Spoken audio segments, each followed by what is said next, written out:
Hey guys, welcome back to Detroit Garage. Just coming up on the 44,000 mile mark on the swap now with the Detroit and the 5R110, and I think there's trouble on the horizon for the 5R110. It started this uncommanded unlocking condition just for a second when you're either in 5th or 6th gear, and it's not all the time. It's not consistent. It's intermittent, and there's absolutely no codes. There's nothing. I can't figure out what it is, and rather than throw a lot of time at it and money, I thought I'd just let it run its course, and hopefully it'll play its hand and show me what's wrong. But at this point in time, I can't figure out what it is, and I believe it's an electrical issue because it's not consistent. So what it'll do is it'll unlock just for a second and then lock up again. Very odd. I've gone on the forums and asked people, and nobody seems to know it, so I just gotta wait for it to get worse, I suppose. And then so this has been an ongoing thing for a couple of months now. Yeah, about 2 months, and it's gone. Literally the last week, 2 weeks, it's been working perfect. So very, very strange. I'm not sure why it's doing that. Yeah, I thought I'd make a video of it, and then when I get back from this little trip here, I'll pull a filter out and see if there's anything in it. I highly doubt there's anything on it. I've got 16,000 miles since I did the last bypass filter change, so I think 16,000 miles or so. So I'll pull it off today and have a look at it and see if there's anything in it, and then add another quart and keep on trucking. But I'm not happy with that. As much as I love the 5R110 and everything, I'm just not happy with babysitting a transmission that may not fail, you know. So the plan is to swap it out for a manual. Yeah, a manual. Can you imagine? So that's what I'm doing. I've looked at a ZF6, which I have in my shop, and I bought a clutch and a flywheel for it, and I measured it all up, and it's not going to fit the adapter I made. Of course, when they made the 6.4 with the 5R110 and the ZF6, they made different spacers on the adapters. Being I made mine a hard fit for the 5R110, it's about 3/4 of an inch too short for the ZF6. So I don't want to put in the work to do up the spacer. So I'm going to buy a transmission, manual transmission, and that's going to be a Spicer 7-speed. So that's the plan. So come this spring next year, 2024, I should have that Spicer in hand and start the swap. So I think that's a long-term solution to this problem. And it's done. Once I put a manual in this thing, I never have to worry about another issue again. Famous last words. But hey, I think I'll like this truck. I mean, I love the truck, don't get me wrong. I'll love it a lot more with a 7-speed Spicer. So I have gone back and forth, ZF6, 7-speed Spicer, 6-speed Eaton, and checked all the gear ratios, and the 6-speed Eaton is very close to this transmission I have here for gear ratios. Very similar.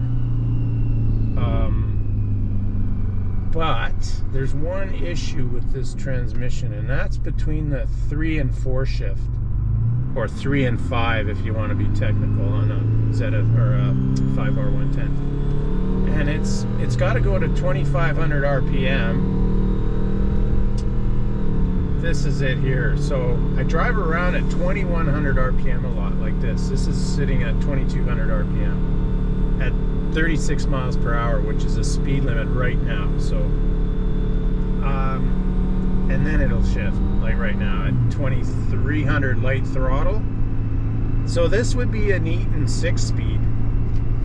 If I was to put an Eaton 6-speed in, I'd have the same issues as I'm having with this. It's not a big deal, but it's not ideal. The 7-speed Spicer has the perfect gear ratios for this truck. Perfect for the Detroit. So that's what I'm going to do. I'm going to shill out the change and buy a rebuilt Eat. I'm going to buy the getting them mixed up now, buy the 7-speed Spicer. So I've already spoken to some people in Oregon, and I got a good deal on a brand new unit, or a reconditioned unit, and they'll ship it to Danville, and I'll go and pick it up, and happy times, guys. So that's in the pipeline for this truck. It's been running perfect. I have no issues to speak of, other than this little fault now. Yeah, I've had no issues other than the small fault with the 5R110, and it's intermittent. I've searched everywhere to find answers to this, and short of throwing solenoids at it, harness, yeah, you're just shooting darts in the dark. So I'm gonna change that filter today when I get back after this little trip, and have a look at it and see what I think. But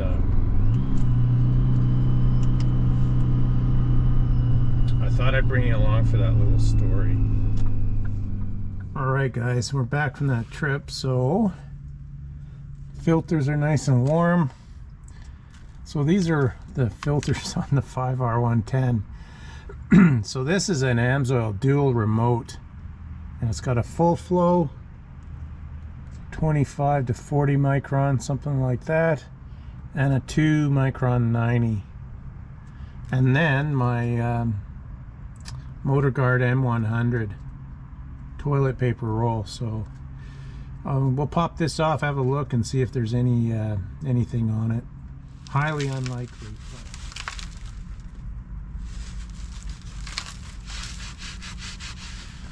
This is 16,000 miles on this one. I did this a year ago, so 16,000 miles a year basically is all I put on the truck. And if I didn't say so in the video, there's 44,000 miles on this swap. And in defense of this 5R110, I hope I didn't give you the wrong idea. It's a $300 auctioned transmission. So there'd be maybe more to it than just the harness or a solenoid or whatever. But it was a $300 transmission. I bought 2 of them to experiment with this swap. And yeah, I like it, but as I mentioned in the video, there's things I'd like to change, and I think a manual's gonna change that for me. Oh yeah, goodness.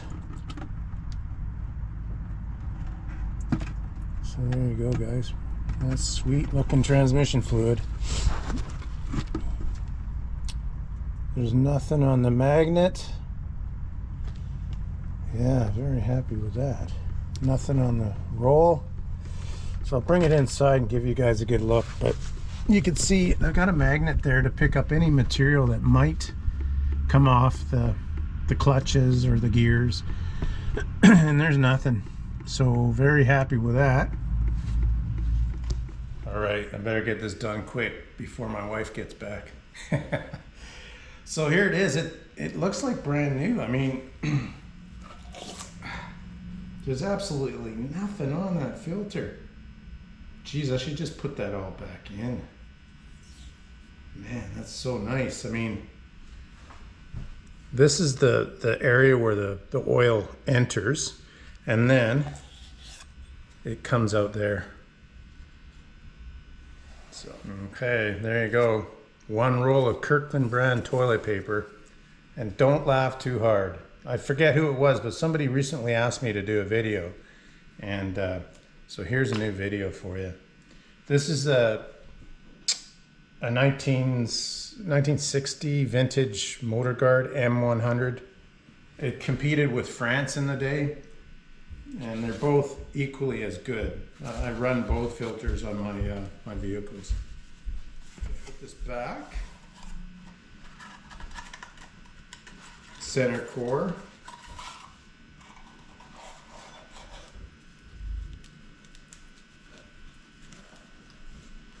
And then stuff this back in.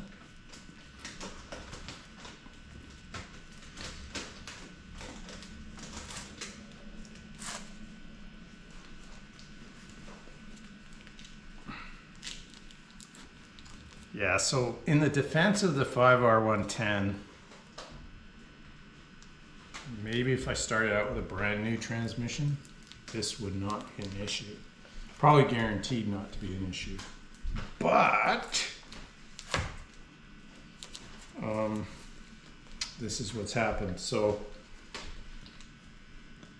still stumped. It's an electrical issue. Could be a solenoid, a lock-up solenoid. It could be a electrical harness inside the transmission.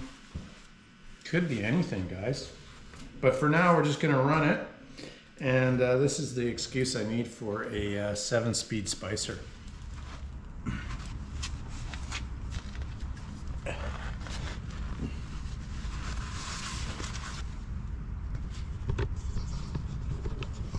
So there it is.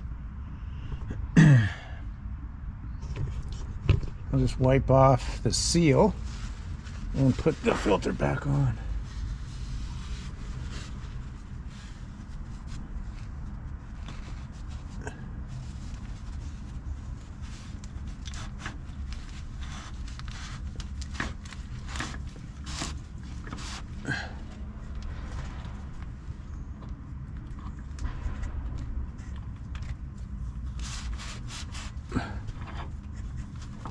There we go.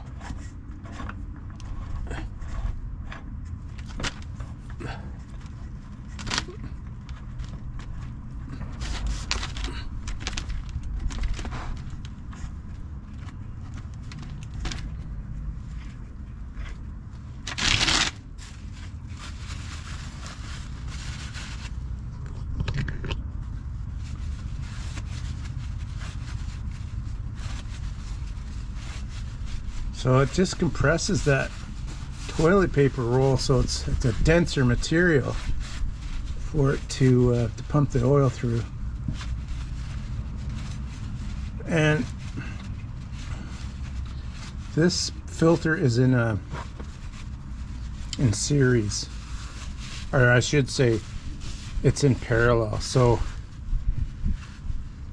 it just takes a small amount of the oil at any one time and passes it through under differentiate.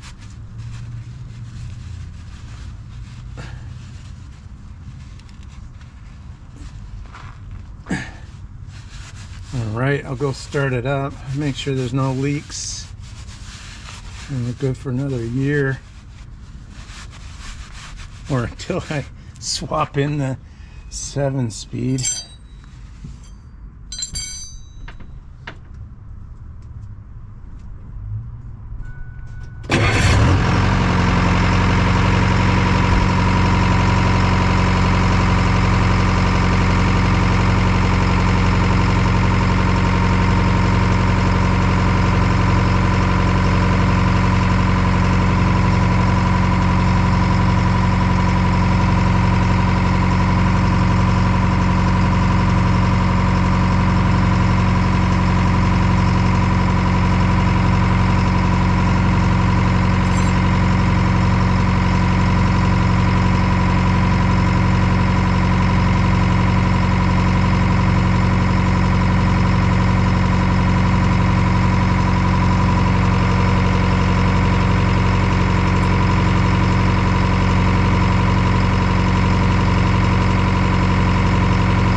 Well, there you have it, guys. That's the update on the 5R110.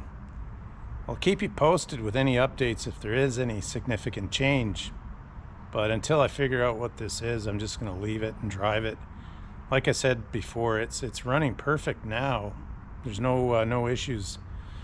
It's you know, it's one of these little snags that come and go, and at this point it's not doing it. So I'll just keep driving it, and I might do a pan drop here in the next few months, you know, to run it through the winter, because I'm coming up 44,000 on this oil, so it's due for a change, pan drop at least. And yeah, keep on trucking. So again, thanks for checking in, and we'll catch you on the next video. Take care.